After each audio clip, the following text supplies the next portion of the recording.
Welcome to The Explainer. This week, we're talking about a huge shift in AI. I mean, it's not some far-off sci-fi thing anymore, right? It's here, it's real, and it's changing everything. How companies make money, how governments make rules, and, well, our everyday lives. Okay, so let's just jump right in with a question that honestly probably affects, well, almost all of us. When you're chatting with an AI assistant, where does all that stuff actually go? Is it as private as it feels?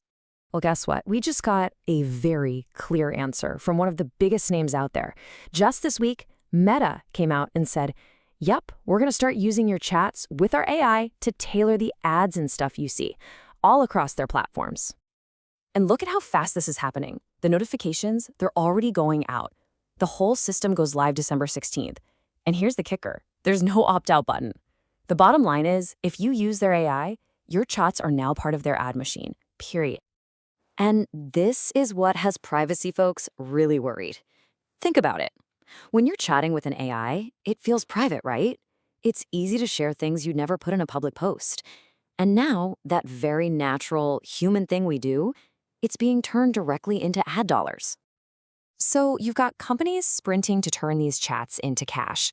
At the same time, you've got regulators trying to catch up and build some guardrails.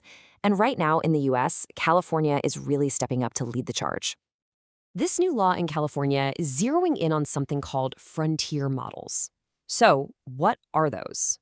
Basically, they're the big dogs of AI, the super powerful, super expensive systems. Think GPT-4 or even more advanced stuff. The kind that could have a massive, and let's be honest, kind of unpredictable impact. So California's laying down the law for anyone building these things. It boils down to 3 key rules. 1, you've got to publish your safety test results. 2, you need to assess the really big, catastrophic risks. And 3, if something bad does happen, you have to report it to the state.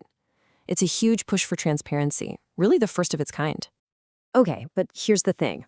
Governments are moving at, well, the speed of government. The tech industry, they're moving at the speed of light. It is an all-out arms race right now to build, ship, and totally own the next wave of AI. Just look at xAI.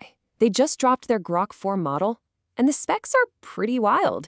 It's got this massive context window. What does that mean? It means it can basically read and remember a 300-page book's worth of information all at once. Throw in web search and some serious reasoning skills, and yeah, you can see they're coming in hot, trying to compete on both power and price. And they're not just stopping at the model itself. Oh no, they're building something called Grokopedia to take on Wikipedia. And get this, they're hiring video game tutors. Why? To teach their AI how to be more creative and better at solving problems. They're not just building a tool, they're trying to build a whole universe. All this speed is leading to some wild new ideas, like something called vibe coding. The upside is incredible. You just describe an app you want, maybe even just with your voice, and the AI builds it. Amazing for quickly testing ideas. But there's a huge but. The top tech folks are waving a giant red flag, saying, whoa, do not use this for serious, important systems without a human expert checking everything. It's just way too risky. And don't think this is just a startup thing. This AI arms race is now front and center in big business. A massive survey just came out. 60% of large companies now have a dedicated AI executive, like a chief AI officer, and an absolutely mind-blowing 92% are planning to hire for GenAI jobs by 2025. This isn't just a trend, it's a fundamental change in how companies are structured. So all this corporate energy, it means these powerful tools are showing up everywhere. So let's bring it back home. What does this actually look like in our real lives? In our schools, with our families, even when we're dealing with our money. Think about higher education. A year ago, AI was kind of this interesting new thing. Now, it's totally routine. The numbers are jumping. We're seeing around 40% of administrators and 30% of professors using these tools every single week. They're using them for everything from planning lessons to building class simulations. But, and this is a big one, with that super fast adoption comes a giant red flag: accuracy. Someone did a study where they asked popular AI tools really important questions about student loans. The result? The AI was wrong or gave incomplete answers almost half the time, 43%. It's a huge reminder that when the stakes are high, you absolutely have to double-check with a real official source. Okay, so let's move beyond just the data for a second. because there's a really human side to all this.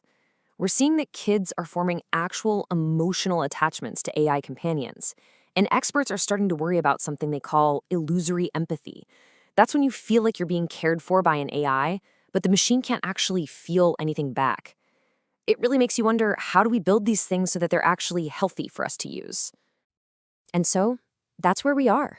We've got this explosion of power, of profit, and AI is getting woven into the fabric of our lives.